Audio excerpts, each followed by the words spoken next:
جو dead bodies ہیں یا اس کے علاوہ جو نظر آ رہے ہیں 4-5 لوگ جو ہیں وہ تو بالکل شدید طریقے سے زخمی ہیں، وہ بالکل نظر آ رہے ہیں، سامنے پڑے ہیں وہ ہول کے نیچے، تو ان کو اس طریقے سے نکالا جا سکے تاکہ وہ مزید زخمی نہ ہوں۔ اس وجہ سے یہ ریسکیو آپریشن ابھی تاخیر کا شکار ہو رہا ہے۔ اس کے لیے ان لوگوں نے لائٹنگ کا بھی بندوبست کر لیا، پراپر جتنی بھی مشینری ہے، پی ڈی اے کے پاس جو مشینری ہے ریکوائرڈ یہاں پر جو ضرورت ہے وہ یہاں پر پہنچائی ہے۔ فلی جو مشینری ہے اس کے حوالے سے اگر تفصیلات بتاتا چلو، کرینز جو ہے یہ لوگ واپس لے کر گئے ہیں، لیکن ایکسیویٹر جو ہیں وہ 5-6 ایکسیویٹر یہ لے کر آئے ہیں جو ریسکیو 1122 کے پاس تھے۔ اس کے علاوہ جو بڑے 2 ایکسیویٹر ہیں وہ ان لوگوں نے پی ڈی اے سے منگوائے ہیں، وہ بھی یہاں پر پہنچا دیے ہیں۔ ریسکیو آپریشن میں جو حصہ لے رہی ہیں ایمبولینسز کا جو استعمال ہو رہا ہے، اس میں ایدی کے ایمبولینس ہیں، اس کے علاوہ چیپا کی ایمبولینس ہے، الخدمت فاؤنڈیشن کی ایمبولینس ہے، اور ریسکیو 1122 کے پاس جو فیسلٹیز ہیں وہ ساری یہاں پر جونک دی گئی ہے یہاں پر، اور یہ چیزیں ساری استعمال ہو رہی ہیں۔ ریسکیو آپریشن جو ہے پولیس حکام کے مطابق یہ تقریباً گھنٹہ ڈیڑھ میں ختم ہو سکتا ہے اگر صحیح طریقے سے وقت پر جیک پلانٹ کیے جائے۔ اگر اس طرح نہ ہوا تو یہ لوگ ابھی زخمیوں کو تقریباً بچانے میں جو ہے وہ کامیاب ہو جائیں گے، کیونکہ ان لوگوں نے وہ بندوبست کر لیا ہے کہ زخمی جو ہیں وہ مزید جو ہیں وہ متاثر نہ ہو، یا ان کو جو فرسٹ ایڈ ہے، جو ریکوائرڈ چیزیں ہیں وہ ان کو وہ ہولز کے ذریعے سے پہنچا رہے ہیں، لیکن اس کے اندر جو ہے وہ اگر کوئی جاتا ہے تو اس کا بھی خطرہ لاحق ہوتا ہے۔ اس وجہ سے یہ سائٹ سے کوشش کر رہے ہیں کہ ان جیک کو پلانٹ کی جائے اور چھت کو سلامت جو ہے مکمل طور پر اٹھا لیا جائے، کیونکہ اگر چھت کو فل اٹھائیں گے نہیں تو یہ جو زخمی لوگ ہیں وہ ہو سکتا ہے کہ وہ خدا نخواستہ شہید ہو سکتے ہیں، اور باقی جو شہید ہیں وہ کچلے جا سکتے ہیں۔ جو شہداء کی لسٹ بتائی گئی اس میں ایک خاتون بھی ہے، رشیدہ بی بی اس کا نام ہے، جو بالکل مسجد سے متصل پولیس کا کوارٹر ہے وہاں پر رہائش پذیر تھی، اس کا خاوند جو ہے وہ پولیس اہلکار تھا۔ تو اس کے علاوہ جو ہے تقریباً مرد حضرات ہیں، اور زیادہ تر کا تعلق جو ہے وہ لکی مروت اور ڈسٹرکٹ 4 سے ہے۔ لکی مروت کے تقریباً جو ابھی تک لسٹ ہے اس میں تقریباً 8-9 لوگ جو ہیں وہ لکی مروت سے ہیں، 10-11 4 سے ہیں، باقی پشاور سے ہیں، اور صوبے کے مختلف اضلاع سے ان کا تعلق ہے، کیونکہ یہ پولیس لائن ہے اور اس میں تقریباً 3000 کے آس پاس جو ہے وہ پولیس اہلکار یہاں پر موجود ہوتے ہیں، جس میں ٹیلی کمیونیکیشن کے اہلکار ہیں، اس کے علاوہ اکاؤنٹس کے اہلکار ہوتے ہیں، کلاس 4 ایسوسیشن کے کلاس 4 کے لوگ ہوتے ہیں، اس کے علاوہ جی پولیس کانسٹیبل سے لے کر اوپر ڈی ایس پی کوآرڈینیشن کا دفتر ہے، سی پی او کا دفتر یہاں ہے، سی سی پی او کا اور ایس ایس پی آپریشن کا ہے، لیکن وہ تو چلے جاتے ہیں، لیکن زیادہ تر اہلکار یہاں پر ایف آر پی کے جو ہوتے ہیں وہ رہائش پذیر ہوتے ہیں، جس کو فرنٹیئر ریزرو پولیس جو ہے وہ کہا جاتا ہے، ریزرو پولیس کہا جاتا ہے، کیونکہ پشاور جو ہے وہ ایک کیپٹل سٹی ہے، یہاں پر ریلیاں ہوتے ہیں، جلوس ہوتے ہیں، یہ ساری چیزیں ہوتے ہیں، تو ان کو کور کرنے کے لیے یہ پولیس اہلکار یہاں پر موجود ہوتے ہیں۔ تو اس وجہ سے اس مسجد میں جو ہے نماز میں لوگوں کا شرح جو ہے وہ زیادہ ہوتا ہے، اور جمعے کی نماز میں تقریباً 500 سے 600 کے آس پاس لوگ یہاں پر موجود ہوتے ہیں۔ ہماری مسجد کی کیپیسٹی 1100-1200 ہے، لیکن عام طور پر ظہر کی نماز میں تقریباً 250 لوگ موجود ہیں، اور آج بھی اس طرح جو فگر ہمارے سامنے ہے اس سے اندازہ لگایا جا سکتا ہے کہ 250 کے آس پاس لوگ جو ہے وہ مسجد میں موجود تھے۔ جی کیوان بھائی، بہت بہت شکریہ زاہد عثمان، ہمیں فیکٹ اینڈ فگر سے آگاہ کرنے کے لیے، جو ایکچوئل گراؤنڈ ریالٹی ہے، گراؤنڈ سچویشن ہے، اسے آگاہ کرنے کے لیے پروگرام کا باقاعدہ آغاز کرتے ہیں اور پینلسٹ کی طرف اب چلتے ہیں۔ پروگرام کا فارمیٹ جیسے کہ ناظرین آپ جانتے ہیں کہ 2 منٹ ہر پینلسٹ کو دیے جائیں گے اپنا تجزیہ ہمارے ساتھ شیئر کرنے کے لیے، تاکہ میکسیمم اوپینین سامنے آ سکے اور ایکول ٹائم بھی دیا جا سکے سارے پینلسٹ کو اپنا تجزیہ ہمارے ساتھ شیئر کرنے کے لیے۔ تازین اختر صاحب، سب سے پہلے میں آپ کی طرف آنا چاہوں گا سر۔ سب سے پہلا سوال تو یہ بنتا ہے کہ سی ڈی ٹی کی طرف سے بیان بھی آ گیا کہ it seems like security labs کے حوالے سے بالکل سامنے انہوں نے اس چیز کو اکنالج کر لیا ہے، لیکن سر سیکورٹی لیبس اور the lack of capacity from the security, اس کو تو ہم کنسیڈر کر ہی لیتے ہیں جب اس طرح کا ناخوشگوار واقعہ پیش آتا ہے، لیکن اس سچویشن میں پشاور کا حساس علاقہ، پولیس لائنز، ریڈ زون کہا جا سکتا ہے اس علاقے کو، انٹیلیجنس کا جو لیبس ہے اس کے حوالے سے کیوں نہیں زیادہ ڈسکشن کی جا رہی؟ کیونکہ سب سے پہلے سیکورٹی کی کیپیسٹی اور ان کی جو کاؤنٹر میجرز ہے اس کی تو بات ہوتی ہی ہے، جو انٹیلیجنس ہے اس کی طرف سے کیوں نہیں کچھ کیا جا رہا ہے؟ اس کے بارے میں کیا کہیں گے؟ بالکل صحیح بات ہے۔ سب سے پہلے ہم اللہ تعالیٰ سے دعا کرتے ہیں کہ جو اس سانحے میں شہید ہوئے ہیں ان کی مغفرت فرمائے، ان کا سفر آخرت آسان ہو، اور ان کی فیملیوں کے ساتھ ہمارے جذبات ہیں، اللہ تعالیٰ ان کو صبر دے۔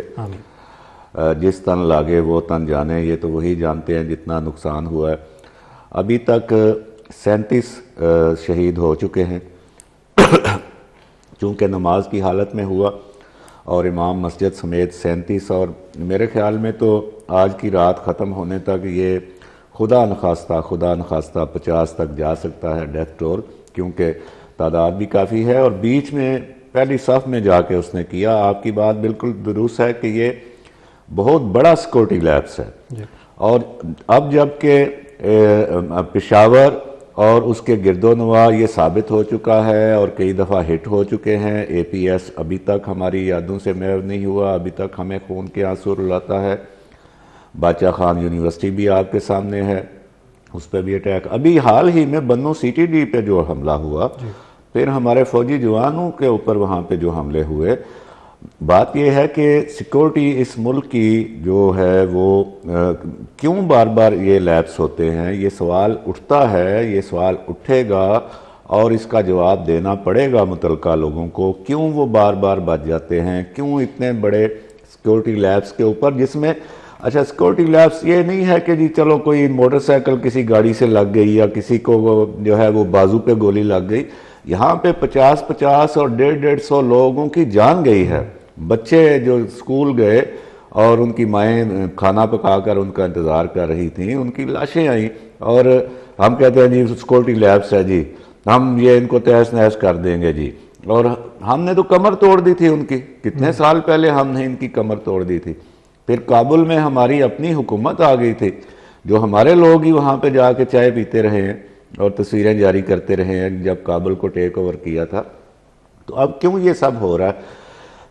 میں یہ کہوں گا کہ ٹھیک ہے افغانستان کی سائیڈ سے ہمارے ساتھ تعاون نہیں ہو رہا, اوکے, لیکن ہمارے پاس کوئی کم نفری ہے, ہمارے پاس کوئی کم ایکوپمنٹ ہے, ہمارے پاس کوئی کم انٹیلیجنس ہے, ہماری خفیہ ایجنسیاں ہیں, ہماری پولیس ہے, ہماری ایس سی ہے, فوج ہے, ملٹری ہے. پھر کیوں اتنے حملے اتنی روانی کے ساتھ کیوں ہو رہے ہیں اور ان کو روک کیوں نہیں لگائی جا رہی؟ اور ابھی جو حال ہی میں پچھلے دنوں پھر یہ سی ٹی ڈی بنو کے حوالے سے بھی دعویٰ کیا گیا جی ہم نے سارے مار دیے ہیں. تو یہ کہاں سے پھر آ جاتے ہیں؟ سیدھی بات ہے میرے بھائی, پولیس لائن میں کسی عام آدمی کی ہمت ہے کہ وہ کوئی ایک چھری بھی لے کے جائے وہاں پہ, جائے کہ اتنا بڑا وہ پاورفل بلاسٹ والا وہ اتنا وزنی میٹیریل اپنے ساتھ لگا کے وہ جا کے مسجد میں انگلی صاحب میں کھڑا ہو جائے؟ ایک آدمی کی اتنی ہمت نہیں ہے کہ وہ بغیر کسی کام کے یا ریفرنس کے اندر جا سکے. تو یہ اندر سے فیسیلیٹیٹرز موجود ہیں, باہر سے ہمیں کوئی نہیں اس طرح مار سکتا جب تک ہمارے اپنے لوگ ان کے ساتھ شامل نہ ہوں. صحیح ہے, آپ کا پوائنٹ آ گیا سر. رفعت اللہ اورکزئی صاحب, آپ کن لیپسز کے حوالے سے ہائی لائٹ کرنا چاہیں گے؟ سیکیورٹی کے لیپسز کے حوالے سے کافی واضح ہے, میرے خیال سے عوام کا ہر فرد جانتا ہے کہ ایک سیکیورٹی لیپس ہے, لیکن اور کون سے ادارے ہیں اور کون سے آفیشیل ڈپارٹمنٹس ہیں جو اس کے اندر تھوڑی بہت ذمہ داری لے سکتے ہیں, جو بہتر اگر کام کرتے تو شاید یہ دن دیکھنے کو نہ ملتا ہمیں اور یہ افسوسناک واقعہ بھی نہ پیش آتا, اور آنے والے وقتوں میں ہمیشہ خدشہ رہے گا اگر وہ اب ذمہ داری سے کام نہیں کریں گے تو ان لیپسز کی وجہ سے جانے گوائی جا رہی ہیں. تو کس پہ سب سے زیادہ ہمیں غور و فکر کرنے کی ضرورت ہے؟ بہت شکریہ کیوان بھائی, بہت بڑا سیکیورٹی لیپس ہے, معمولی سا سیکیورٹی لیپس بھی نہیں ہے یہ. میں خود جو ہے نا یہاں پہ کئی مرتبہ گیا ہوں, یہ تقریباً 3 سیکیورٹی لیئر ہے. جب آپ پولیس لائن میں جاتے ہیں تو 3 جگہوں پہ آپ کی جو ہے نا وہ تلاشی لی جاتی ہے, اور جو آخری آپ کا چیک پوسٹ ہے جس کے بعد آپ یہ جو پولیس لائن کا ایریا اس میں جب آپ انٹر ہوتے ہیں تو اس سے لے کے تقریباً کوئی 6-7 فرلانگ اندر جو ہے نا مسجد واقع ہے, یعنی بالکل چیک پوسٹ کے اوپر بھی نہیں ہے. اور ہم نے اس سے پہلے جو ہے نا ماضی میں دیکھا ہے کہ جب اس طرح کی یعنی جو اہم ہائی سیکیورٹی زون ہوتا ہے وہاں پہ جب اس طرح کے حملے ہوتے ہیں تو وہ آخری جو چیک پوسٹ ہوتی ہے وہاں پہ اکثر ہو جاتی ہے, کیونکہ ان کا پتہ چل جاتا ہے جو حملاور ہوتا ہے. اس سے پہلے ہم نے دیکھے ہیں, لیکن اس میں تو وہ جو حملاور ہے وہ مسجد تک گیا ہے. مسجد سے جو سی سی پی او جس کا یہ دفتر ہے, پشاور پولیس کے جو چیف ہے, اس کا دفتر جو ہے وہ مسجد سے کوئی 18-19 قدم کے فاصلے پہ ہے, بالکل قریب ہے. بیچ میں ایک اور بلڈنگ میں جو یہ مطلب وہاں پہ سارے جو ہے نا کیمرے وغیرہ لگی ہوئی ہے اب جگہ جگہ پہ. میں خود جو ہے نا مجھے ذاتی طور پر پچھلے ہفتے ہی جانا پڑا تھا, ایک کام تھا میرا. تو یہ بڑی جو ہے نا افسوسناک بات ہے اور بڑی تشویشناک بات بھی ہے کہ ایک ایسے موقع پہ جب یہ اتنے مطلب اہم ایریا تک جو ہے نا یہ دہشت گرد کیسے پہنچ گئے. تو یہ اب ایک بہت بڑا سوال ہے اور اس پہ جو ہے نا سوچنے کی ضرورت ہے کہ مطلب یہ جنگ جو ہے یہ پچھلے کئی سالوں سے ہم لڑ رہے ہیں, لیکن ہم اپنی غلطیوں سے ہم نے کچھ نہیں سیکھا. اب آپ دیکھیں کہ یہ جو ہے نا اتنی اہم جگہ تک جو ہے نا وہ کیسے پہنچنے میں کامیاب ہوا جب اتنی بڑا نقصان ہوتا ہے. اس میں تقریباً 40 تک تو سیکیورٹی اہلکار جو پولیس اہلکار ہے وہ تو شہید ہو چکے ہیں, اور اس میں تقریباً 15-18 جو ہے وہ ان کی حالت تشویشناک ہے.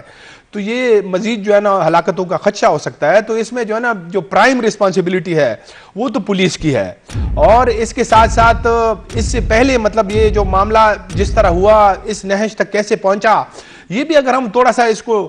دیکھیں تو یہ تو سب ہمارے سامنے ہے کہ مطلب یہ حالات جو ہے یہ آج کی بات نہیں ہے. یہ پورے تقریباً 1.5 سال پہلے جب 15 اگست کو افغانستان میں امارت اسلامی کی حکومت آئی تو اس کے بعد سے یہاں پہ حالات خراب ہونے شروع ہوئے. لیکن یہاں ہمارے صوبے میں ہم اس وقت چیختے چلا دیتے, میں اپنے پروگرام میرے سارے ریکارڈ پہ ہے, ہم چیختے تھے کہ اب یہ حالات جو ہے نا یہاں پہ خراب ہونے شروع ہو جائیں گے, لیکن کوئی جو ہے نا ذمہ داری لینے کے لیے تیار نہیں تھا. اور اب حالات یہاں تک پہنچ گئے ہیں کہ اب وہ جو ہے نا جو حملاور ہے, جو شدت پسند تنظیمیں ہیں, وہ اب اتنے حساس علاقوں تک پہنچ گئے ہیں. تو یہ بہت بڑا اب اس کی جو ہے نا بڑی تھریٹ بیئر اور بڑی جو ہے نا ڈیپلی اس کی جو ہے نا تحقیقات ہونی چاہیے. اور اس میں جو ذمہ دار لوگ ہیں ان کو فوری طور پر جو ہے نا ان کو سزائیں ملنی چاہیے کہ کیسے, کیونکہ اس کے بغیر یہ سب لوگ اب یہ کہہ رہے ہیں کہ اگر اندر سے ان کو جو ہے نا کوئی یعنی پہلے سے ان کو کوئی سپورٹ حاصل نہیں تھی تو یہاں تک وہ کیسے جو ہے نا حملہ آور آ سکتا ہے. تو ضرور جو ہے نا ان کو مطلب اندر سے کوئی سپورٹ حاصل تھی, یعنی ان کو جو ہے نا انفارمیشن تھی. تو اس کی بڑی جو ہے نا وہ بڑی ڈیپلی اس کی تحقیقات ہونی چاہیے اور اس پہ اس کی تحقیقات ہونی چاہیے. اینڈ انٹیلیجنس کا بھی ایک لیبس ہے اور انٹیلیجنس کے حوالے سے بھی بالکل ایک انکوائری ہونی چاہیے کہ اندر سے اگر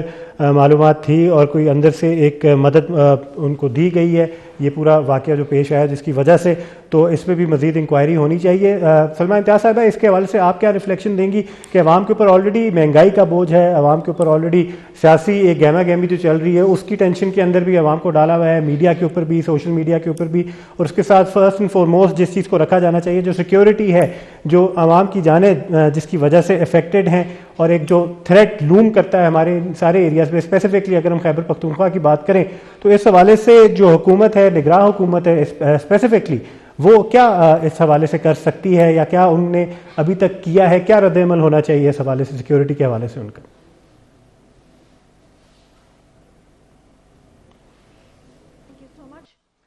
سیکیورٹی کے حوالے سے تو میں یہی کہوں گی کہ دیکھیں, چاہے نگران حکومت ہو یا پھر الیکٹڈ حکومت ہو جس کے پاس بھاری مینڈیٹ ہوتا ہے, یہ سب کا فرض بنتا ہے کہ اس ملک کو سیکیور اور سیف کیا جائے. دوسری بات یہ ہے کہ نیشنل ایکشن پلان جو ہے اس کے اوپر کوئی کام نہیں کیا گیا, وہ صرف برائے نام رکھا گیا. اسی وجہ سے یعنی کہ یہ دہشت گردی جو ہے یہ مزید پھیل رہی ہے. باقی جو آپ نے عوام کی بات کی, بالکل عوام میں خوف و ہراس ہے, اس لیے کہ ہم لوگوں نے یہ ٹیررزم کا زمانہ تو پہلے بھی دیکھا ہوا ہے, بیچ میں ایک لل پیریڈ آ گیا تھا, لیکن ابھی یہ جو دوبارہ جو حملے شروع ہو گئے ہیں, ٹھیک ہے جس طرح طالبان کی طرف سے اعلان ہوا ہے کہ ہم لوگ عوام کو نہیں چھیڑیں گے لیکن جو سیکیورٹی ایجنسیز ہیں ان کو ہم لوگ ٹارگٹ کریں گے. تو یہ سیکیورٹی ایجنسیز کون ہے؟ یہ ہم میں سے ہی ہے نا, یہ ہمارے ہی اپنے لوگ ہیں. تو اگر ان کو ٹارگٹ کیا جائے گا تو عوام کو ہی آپ کہہ سکتے ہیں کہ ان کو بھی ٹارگٹ کیا جا رہا ہے. تو یہ جو نگران حکومت ہے, بے شک ان کے لیے یہ ہوگا مشکل کام, کیونکہ ان کے جو کیا کہہ سکتے ہیں یعنی کہ ان کے جو ڈیوٹیز اور رسپانسبلٹیز ہیں وہ تھوڑے سے لمیٹڈ ہوتے ہیں, ان کے پاس وہ مینڈیٹ تو نہیں ہوتا, they are just caretakers. لیکن اس کے اوپر کام کرنا سب کو کرنا چاہیے اور نیشنل ایکشن پلان کو ان پلیس رکھنا چاہیے اور اس کو ایکٹیو کرنا چاہیے. صحیح ہے, آپ کا پوائنٹ آ گیا. تزین اختر صاحب, آپ کی طرف یہی جو میں نے سوال ان سے پوچھا ہے, کیئر ٹیکر حکومت کے حوالے کافی ذمہ داریاں آ چکی ہیں, اب security is it most responsibility. جہاں الیکشن کی بات ہو رہی ہے, جہاں پیور پریشر ہے کہ انہوں نے 90 دنوں میں الیکشن کرانا ہے, وہ اب گفتگو میرے خیال سے بیک پہ چلی جانی چاہیے. اب سیکیورٹی کی صورتحال کے اندر اور اس طرح کی سینسٹیو صورتحال کے اندر پرائرٹائز پہلے حالات پہ کرنا چاہیے کہ ایسے حالات ہوں کہ الیکشن ہو سکے, اور پھر اکانومی کی سچویشن کو بھی مد نظر رکھنا چاہیے. تو کیا لگتا ہے کہ کیئر ٹیکر حکومت اس حوالے سے اسپیسیفکلی کے پی کی کون سا ایک رستہ اپنائے گی اس حوالے سے؟ دیکھیں, جو سلمیٰ صاحبہ نے بات کی نیشنل ایکشن پلان کی, یہ بہت اہم بات ہے اور اس کے کسی نقطے پہ اب تک عمل درآمد نہیں ہوا. جو موجودہ لیڈرشپ ہے یہ ساری بیٹھی تھی اور اے پی ایس کے بعد یہ طے پایا تھا اور انہوں نے سب نے اس پہ سائن کیے تھے. اس میں مرکزی چیز یہ تھی کہ کوئی اچھا یا برا طالبان نہیں ہوگا, اور جو دہشت گرد ہیں وہ صرف دہشت گرد ہوں گے. قطع کلامی کے لیے معذرت, ہم نے ایک چھوٹی سی بریک پہ جانے, بریک سے واپس آنے کے بعد میں آپ کا تجزیہ یہیں سے کنٹینیو کریں گے. ہم آپ لوگ دیکھ رہے ہیں Khyber at 7 on K2 television and Khyber news. ہم بریک سے واپس آنے کے بعد یہیں سے پروگرام کا باقاعدہ آگے کنٹینیو کریں گے.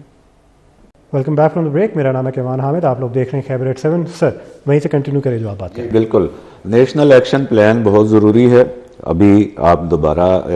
ابھی بھی اب اگر عمل درآمد کر لیں, 20 نکات تھے اس کے, اور اس میں سب سے اہم بات یہ تھی کہ ایک تو آپ اپنے ہاں جو جتھے ہیں اور گروپس ہیں ان پر کنٹرول کریں گے, اور دوسرا دہشت گرد صرف دہشت گرد ہوں گے, وہ اچھے یا برے نہیں ہوں گے کہ اگر آپ کے ساتھ وہ ان ٹچ ہیں تو اچھے ہیں اور نہیں ہیں تو برے ہیں. دوسری بات جو کیئر ٹیکرز کی ہے, کوئی بھی حکومت ہو, سیکورٹی تو سب سے پہلے اولین ترجیح ہوتی ہے. اور ظاہر ہے کہ الیکشن کے حوالے سے بھی بات کریں کیئر ٹیکرز کی, تو الیکشن کے دوران بھی عموماً بھی سیکورٹی کے مسائل ہوتے ہیں, جس کی وجہ سے ابھی آپ دیکھیں کہ پنجاب میں تو انہوں نے سارے ڈی پی اوز اور اعلیٰ جو انتظامی مشینری ہے وہ تبدیل کر دی ہے, اور اسی طرح KPK میں بھی ہوا ہے, وہاں پہ بھی کیئر ٹیکرز ہیں ان کے اولین. اور الیکشن میں آپ بھی جانتے ہیں بہت سے پولنگ سٹیشنوں کے بارے میں کہا جاتا ہے یہ سینسٹیو ہیں, تو وہاں پہ سیکورٹی کا ہی دیکھنے والا معاملہ ہوتا ہے زیادہ, تو سیکورٹی کو کیئر ٹیکرز دیکھ سکتے ہیں. لیکن اس میں مزید سمجھنے کی بات یہ ہے کہ جو دہشت گردی ہے, دہشت گردی کی جو اس کے خاتمے کی ذمہ داری اور اس کی جو ملکیت اونرشپ جو ہے, کریڈٹ جو لیتے رہے ہیں, وہ ہماری ملٹری ہے. ملٹری نے ان کے خلاف ایکشن کیے ہے, اور ملٹری نے بہت زیادہ, ہماری ملٹری ہے, ہمیں ان کی کامیابیوں کا بھی اعتراف کرنا چاہیے, بہت سی کامیابیاں بھی انہوں نے کی. تو کیئر ٹیکرز کے ساتھ پولیس ہے اور ساتھ ان کے ملٹری ہے. ملٹری جب دہشت گردی کی بات ہوگی تو پھر ملٹری ان کے ساتھ آن بورڈ آئے گی. اور سیکورٹی کے حوالے سے چونکہ ہمارا ملک ہے, ہمارے لوگ ہیں, وہ پولیس ہو, وہ SC ہو, وہ ملٹری ہو, وہ سول بیوروکریسی ہو, وہ کوئی عام شہری ہو. اب اس میں آپ یہ بھی ضرور دیکھیں کہ دہشت گرد ظاہر ہے کہ ہمارے شہروں میں آتے ہیں, محلوں میں آتے ہیں, مسجدوں میں آتے ہیں, تو عام شہری کو بھی اپنی, اب اس کی بھی ہمیں گرومنگ کی ضرورت ہے. بہت پہلے گرومنگ ہو جانی چاہیے تھی اس کی, کہ وہ بھی اپنے آپ کو یہ سمجھے کہ میرا بھی فرض ہے, میں کوئی مشکوک بندہ دیکھوں, میں کوئی مشکوک حرکت دیکھوں, کوئی مشکوک چیز پڑی دیکھوں. جیسے بہت شروع میں جب یہ افغانستان کے جہاد کے وقت پاکستان میں بسوں میں بم دھماکے شروع ہو گئے تھے, تو اس وقت بسوں کے ڈرائیورز اور کنڈکٹرز کو ان کو سینسٹائز کیا گیا کہ آپ تلاشی لے کے بٹھائیں مسافر, کوئی شاپر یا کوئی بیگ بس میں پڑا, لاوارث پڑا ہے, اس کے بارے میں اڈا انتظامیہ کو یا بس کے ڈرائیور کو آگاہ کیا جائے. تو اس میں سب کا کردار بنتا ہے, کوئی بھی اس سے بری نہیں ہے. بالکل صحیح. رفعت اللہ اورنگزیب صاحب, آپ کے طرف میں ایک اور سوال لاتا ہوا چلوں. مفتی تقی عثمانی صاحب کا جو ایک بیان تھا جس کے حوالے سے ہم نے رپورٹ بھی کیا, کافی وہ بیان چلایا بھی, اس پہ ہم نے کرنٹ افیئر پروگرامز میں ڈسکشن بھی کی. وہ بیان جو تھا کہ ایک اسلامی ریاست ہونے کے ناطے پاکستان کے خلاف کوئی مسلح جدوجہد کرنا ویسے ہی حرام ہے. اس بیان کا TTP کی جو ایک ہے لیڈرشپ, اس پہ کیا اثر ہوگا, ان کے ٹروپس پہ کیا اثر ہوگا, کیا مرتب ہونا چاہیے ان پہ اثر, اس حوالے سے ہمیں بتائیں. کیونکہ اب یہ بیان ویسے سنس ان کا انفلوئنس اتنا زیادہ ہے ویسے بھی طالبان کے اوپر, اینڈ ان کو وہ رسپیکٹ بھی, ایک ریپوٹیشن بھی ان کی ہے, تو اس پرٹیکولر بیان کے حوالے سے کتنی کانفلکٹ کریٹ ہو سکتی ہے TTP کے اندر, طالبان کے اندر؟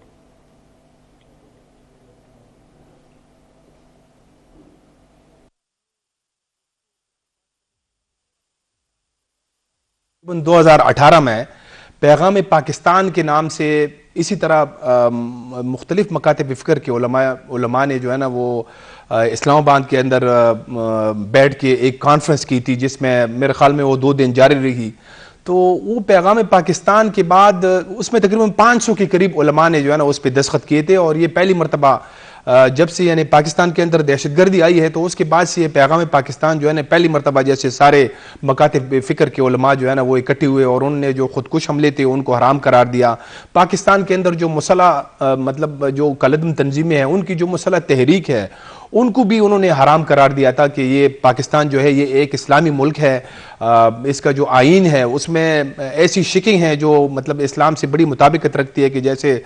جو ہمارے آئین کے اندر بھی ہے 1973 کی کہ جو بھی قانون ہوگا وہ قرآن و سنت کے خلاف نہیں ہوگا. تو اس طرح انہوں نے مختلف دلائل دیے تھے. تو یہ جو ایک بڑا بریک تھرو تھا، مطلب پہلی مرتبہ جب سے پاکستان بنا تھا اس کے بعد سے یہ پیغام پاکستان جو ہے نا ایک بہت بڑا فتویٰ تھا. تو وہ پھر کئی سالوں تک مطلب وہ جاری رہا، لیکن اس وقت بھی جو کالعدم تنظیمیں تھیں انہوں نے اس فتوی کی مخالفت کی تھی. اور ابھی حال ہی میں یہ پھر سے جو ہے مطلب اسی کا آپ ایسا سمجھ لیں کہ جو ہے نا اس کی ایک سیکنڈ ورژن تھی جو یہ حال ہی میں اسلام آباد میں، یہ بھی ایک اسلام آباد میں ہوا، اس میں بھی سارے علماء کرام تھے. اور اس سے پہلے اس طرح ہوا تھا کہ ٹی ٹی پی کے جو سربراہ ہے مفتی نور ولی محسود، اس نے ایک ویڈیو بیان جاری کیا تھا اور اس نے پاکستان کے جو علماء ہے ان سے ایک مشورہ مانگا تھا کہ ہماری جو تحریک ہے یہ ہم نے آپ لوگوں کے مطلب کہنے پہ شروع کیا تھا، تو آپ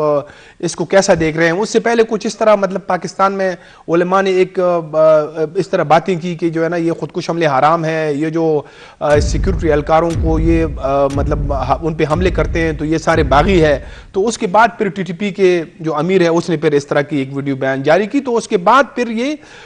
اس کے جواب میں یہ جو ابھی آپ بتا رہے ہیں تو مفتی تقی عثمانی صاحب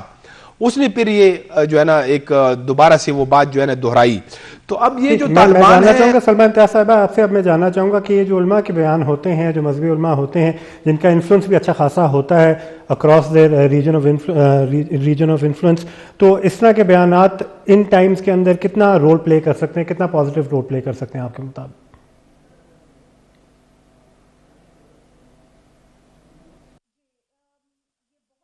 رول پلے کر سکتے ہیں، اس لیے کہ دیکھیں بہت سارے لوگ ہیں یہاں پہ ہمارے ملک کے اندر بھی کہ جو سمجھتے ہیں کہ جو طالبان کے لیے سافٹ کارنر رکھتے بھی ہیں، ایسے لوگ ہیں. تو یعنی کہ وہ لوگ ایک بیانیہ یعنی کہ وہ لوگ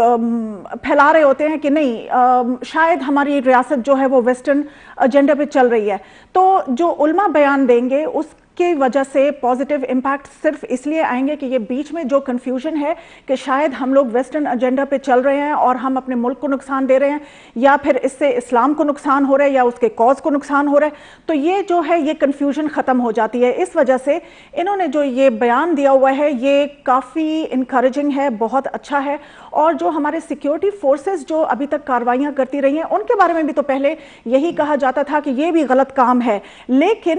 ان کی وجہ سے اب یعنی کہ سب کو ہم لوگ کہہ سکتے ہیں کہ ایک پراپر پلیٹ فارم پہ سب آ گئے ہیں اور سب کی سوچیں جو ہیں وہ بدل جائیں گی اور سب جو ہیں اس کے لیے کمبائنڈ ایفرٹس کریں گے اس ٹیررزم کو ختم کرنے کے لیے.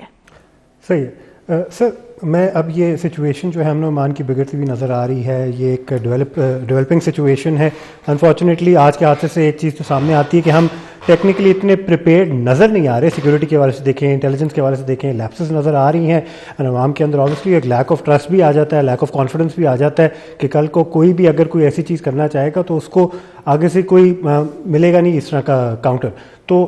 ایک تو ہوتا ہے نا کہ بھئی ایک جگہ تک پہنچنے کا ایک ارادہ ہوتا ہے اور وہاں تک نہ پہنچ سکے اور چوکی پہ پکڑا جائے اور وہاں دھماکہ اگر ہو جاتا ہے. ایک لحاظ سے دیکھا جائے تو سیکیورٹی نے اپنا کام کیا، لیکن جب یہاں تک جو مقصد ہوتا ہے جہاں تک پہنچنے کا وہاں تک پہنچا جاتا ہے اور وہ جو پوری ایک ڈیولپنگ ایک پریپریشن ہوتی ہے وہ بھی پوری تکمیل تک پہنچ جاتی ہے، ان کے جو ایون ان کے پلانز ہوتے ہیں، یہ جب چیزیں نظر آ جاتی ہیں تو باقی سارے جو ادارے ہیں ہمارے جن کا انٹیلیجنس سے ریلیٹڈ کام ہوتا ہے وہ بھی ایکسپوز ہوتے ہیں، ان کی ویکنیسز بھی سامنے نظر آتی ہیں. اب اس ٹائم کے اندر جب پاکستان ایک مختلف اور مسئلے مسائل سے بھی گزر رہا ہے، عوام کو ایک اکانومی کا بھی ایک کرائسس ہے اس سے بھی ڈیل کرنے کو مل رہا ہے، الیکشنز کے حوالے سے بھی کافی چیزیں سننے کو مل رہی ہیں. نگراں حکومت کی اٹموسٹ رسپانسبلٹی شروع میں کانسٹیٹیوشنلی یہ تھی کہ بھئی الیکشنز انہوں نے کروانی ہے. 90 ڈیز والے جو ایک ٹارگیٹ ہے وہ تو پورا ہوتا ہوا نظر نہیں آ رہا. اکانومی کی بھی ایک وجہ ہے، اب سیکیورٹی کی وجہ بالکل آگے آ چکی ہے. ان دیز ٹائمز اس سیکیورٹی کے اندر اگر آپ دیکھیں تو یہ سچویشن رائز کرتی ہوئی نظر نہیں آتی کہ ہم الیکشنز کے لیے تیار ہوں. اینڈ بجٹ وائز بھی اگر دیکھیں تو اس پہ خرچہ جتنا ہوتا ہے we not technically ready like that as well. تو پھر الیکشنز بھی آگے جاتے ہوئے نظر آ رہے ہیں تو نگراں حکومت پہ ٹائم کا آگے جانے کے ساتھ ایکسٹینڈ ہونے کے ساتھ رسپانسبلٹی بھی بڑھ جاتی ہے. پھر میرے خیال سے آپ کو کیا کہتے ہیں صاحب؟ دیکھیں الیکشن تو آگے جائیں گے، اب یہ بات تو کنفرم ہو چکی ہے اور بیانات سے بھی ہو چکی ہے، اور ابھی جو 33 سیٹوں پہ تاریخ بھی آ چکی ہے مارچ کی قومی اسمبلی کی 33 سیٹوں کے حوالے سے کہ ان کے اوپر ضمنی الیکشن ہوگا. اور حالات بھی آپ نے جیسے بیان کر دیے، میں ان کو دہراؤں گا نہیں۔ اس کے ساتھ اکنامکس جو ہمارا، آپ کو لیبس نہ بھی کہیں حب الوطنی میں، لیکن کرائسس تو بہت سنگین ہے، بہت ڈیپ ہے، اور اس سے نکلنا، میں کئی جگہ پہ لکھ اور بول چکا ہوں کہ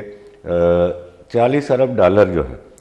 ہم ابھی بات کر رہے ہیں آئی ایم ایف کی کہ وہ 1 ارب ڈالر ہمیں مل جائے گا، وہ جب آئیں گے اور بات کریں گے تب۔ ابھی جنیوا کانفرنس کو ہم نے خود ڈونرز کانفرنس کا نام دے کر 10 ارب ڈالر کے جو ہم نے دعوے کیے تھے، اس میں سے 8 ارب ڈالر اگلے 2 روز ہی اسحاق ڈار صاحب نے تسلیم کر لیا کہ وہ پروجیکٹ لونز ہیں، وہ ہمیں ویسے نہیں ملیں گے، وہ ہمیں لون ملے گا، اور وہ بھی ہمیں 3 مہینے میں ہمیں 1 ارب ڈالر ملے گا۔ اب کہاں 40 ارب ڈالر کا گیپ، اور کہاں یہ 2 ارب ڈالر 3 ارب ڈالر؟ چلے ہم کہتے ہیں جی چائنا والوں نے بھی اپنے بینک میں رکھا ہے پاکستان کے نام، لیکن انہوں نے رکھا اپنے بینک میں ہے، وہ ہم اس کو دیکھ بھی نہیں سکتے۔ تو اکنامک کرائسس سے نکلنا جو ہے وہ کوئی صورت مجھے تو نظر نہیں آ رہی۔ جہاں تک سیکورٹی کا معاملہ ہے، بہت کمپلیکیشنز ہم نے خود پیدا کی ہوئی ہیں۔ میں نے پہلے عرض کیا کہ اس کی اونرشپ، دہشت گردی کے خلاف جنگ کی اونرشپ حکومت پاکستان کو لینا ہوگی، اور پھر جو صوبائی حکومتیں ہیں ان کو اپنا پورا اس میں کردار ادا کرنا ہوگا۔ اس وقت جو دہشت گردی کے حوالے سے جو چیزیں چل رہی ہیں، اس میں افغان مہاجرین کا اتنا بڑا مسئلہ ہے۔ آپ کی انٹیریئر منسٹری میں کیا کام ہوا، نادرا جو اتنے وہ ہم سے فیسیں بھی لیتے ہیں، سب نے شناختی کارڈ بنوائے ہوئے ہیں، یہاں پہ پراپرٹیز خریدی ہوئی ہیں انہوں نے۔ آپ باقی تو چھوڑ ہی دیں، اسلام آباد پنڈی والے جو مقامی لوگ ہیں وہ مجھے مکان کرائے پہ نہیں دیں گے کہ یہ ایک شریف آدمی ہے، اخبار کا ایڈیٹر ہے، وہ ایک افغانی کو دے دیں گے اور اس سے شناختی کارڈ بھی نہیں لیں گے۔ میں ان کو دے سکتا ہوں، میں ان کو آفر کرتا ہوں 25,000 اور 1 مہینے کا ایڈوانس، وہ کہتے ہیں جی یہ 6 مہینے کا ایڈوانس پکڑیں اور 50,000 کرایہ لیں، ہمیں اندر کریں۔ وہ پنڈی والا یا اسلام آباد والا وہ سوچتا ہی کوئی نہیں، وہ اس کا شناختی کارڈ لے کے تھانے میں نہیں دیتا کہ بھئی اس کو چیک کریں۔ اب آپ کتنے گھروں کو پکڑیں گے؟ اور اسی طرح جو آپ کے طالبان کے حوالے سے بھی کمپلیکیشن ہے بہت زیادہ۔ تقی عثمانی صاحب کا فتویٰ اپنی جگہ، پیغام پاکستان اپنی جگہ، لیکن یہ تو تب ہم کہیں گے جی اثر کیوں نہیں ہو رہا کہ آگے جو ہیں وہ کوئی مسلمان ہیں، باعمل مسلمان ہیں۔ یہ کہاں لکھا ہوا ہے کہ وہ کسی اور کے فنڈڈ لوگ نہیں ہیں؟ اور انہوں نے جیسے یہاں پہ وہ ختموں والا بھی میں آپ کو یاد کرا دوں گا کہ دیکھا گیا تو کئی لوگوں کے ختنے ہی نہیں تھے۔ یہ کون دیکھے گا کہ انڈیا سے کون آیا ہوا ہے جو ادھر کھلے؟ ابھی پاکستان کا جو سیکورٹی سیٹ اپ ہے، مجھے 1 منٹ بس دیجئے گا، میں بڑا اہم پوائنٹ، سیکورٹی سیٹ اپ جو ہے یہاں پہ ابھی آپ نے دیکھا وہ ریپرز میں ڈالر بند کیے ہوئے ہیں اور وہ برآمد کر رہے ہیں چمن کے راستے ادھر سے۔ وہ بیمار ہیں جی بہت زیادہ، اور ہم ان کو ویزے دینے کے لیے تیار ہیں جی، اور روزانہ وہاں پہ 3,000 بندہ پاکستانی کونسلیٹس اور امبیسی، 4 کونسلیٹ 1 امبیسی وہاں پہ اکٹھے ہوتے ہیں۔ ادھر عام بات ہے جی $100 دو اور پاکستانی ویزا لے لو۔ بھئی جب آپ نے 5 ارب ڈالر اس قوم کا اس بحرانی کیفیت کے باوجود باڑ لگانے پہ لگایا، تو پھر آپ ان کو کوئی مہینہ دو یا روک دو ان کو، وہ بند نہیں ہو جائیں گے۔ وہ ازبکستان جا سکتے ہیں، وہ ترکمانستان جا سکتے ہیں، ترکمانستان ازبکستان سے ٹرین آتی ہے، بس آتی ہے، وہاں پہ جا سکتے ہیں علاج کے لیے۔ یہ جو دہشت گردی پاکستان میں کی جا رہی ہے اور وہاں سے لوگ آ رہے ہیں، وہاں چلے جاتے ہیں، یہ لوگ، اشرف غنی صاحب تو تاجکستان میں جا کے چھپے تھے، وہاں پہ کیوں نہیں ہو رہی دہشت گردی؟ اس لیے کہ وہاں کے جو سیکورٹی کے بڑے لوگ ہیں، چاہے وہ پولیس سے ہیں یا ملٹری سے ہیں، وہ ان کے ساتھ ملے نہیں ہوئے۔ تو ہمیں یہ چیزیں ساری دیکھنی ہیں، ہم اس کو روک سکتے ہیں۔ آپ بارڈر بند کریں نا، آپ کا صوبائی دارالحکومت، آپ کا وفاقی دارالحکومت سوسائڈ اٹیکس کے نشانے پہ ہے، اور آپ کو کوئی یہاں پہ آنے کے لیے تیار نہیں ہے، اور آپ سیکورٹی اتنی خراب کر رہے ہیں۔ اس سے بڑی کوئی ہمیں وجہ مل نہیں سکتی، اور ہماری ترجیحات بالکل درست ہونی چاہیے اس حوالے سے۔ سیکیورٹی کے لیپسز جتنے زیادہ نظر آ رہے ہیں، میرے خیال سے ایک ارجنسی کی بیسس پہ ہمیں اپنی ترجیحات درست کرنے کی ضرورت ہے، اور بارڈر کی سیکیورٹی اور یہ جو ساری ہماری پالیسیز ہیں اس پہ ایک ریویو کرنے کی ضرورت ہے۔ ابھی ہم نے ایک اور وقفہ لینا ہے جی، خیبر ایٹ 7 میں ہم ایک وقفے کے بعد فوراً سے واپس آتے ہیں۔